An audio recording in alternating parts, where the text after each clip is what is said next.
గుంజన్ది physical examination అయిపోయిన తరువాత కావలసిన హైట్ కన్నా 1 సెంటీమీటర్ తక్కువగా, అలాగే ఉండాల్సిన బరువు కన్నా 7 కిలోల బరువు ఎక్కువగా ఉండడంతో ఆమెని రిజెక్ట్ చేసేస్తారు. ఆఫీసర్ గుంజన్తో నువ్వు 2 వారాల తర్వాత మళ్ళీ అప్లై చేసుకోవచ్చు, నీ బరువుని నువ్వు ఎలాగోలాగా తగ్గించుకుంటావు, కానీ నేను నా కెరియర్లో హైట్ పెరిగిన వాళ్ళని ఇంతవరకు చూడలేదు అని చెప్పేస్తాడు.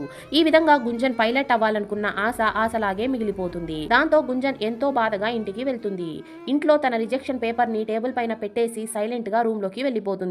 ఆ పేపర్ చదివిన గుంజన్ వాళ్ళ నాన్నకి రాత్రంతా నిద్ర పట్టదు. అప్పుడే నాన్నకి ఒక ఐడియా వచ్చి ఏదో బుక్ వెతికి తెల్లవారగానే తన కూతురు దగ్గరికి వెళ్లి బాలీవుడ్ లోని రేఖ మరియు శ్రీదేవి లాంటి హీరోయిన్స్ బరువు తగ్గించుకొని మరి తమకి కావాల్సిన రోల్ ని దక్కించుకున్నారు అని అంటాడు. దానికి గుంజన్, నేను బరువు అయితే తగ్గిపోతాను కానీ నా హైట్ ఎలా పెరుగుతుంది అని అంటుంది. దానికి నాన్న తన కూతుర్ని సపోర్ట్ చేస్తూ, మన చేతుల్లో ఉన్న దాని గురించి మనం ట్రై చేద్దాం, మన చేతుల్లో లేని వాటి గురించి ఆ దేవుడే చూసుకుంటాడు అని చెప్పి మోటివేట్ చేస్తాడు.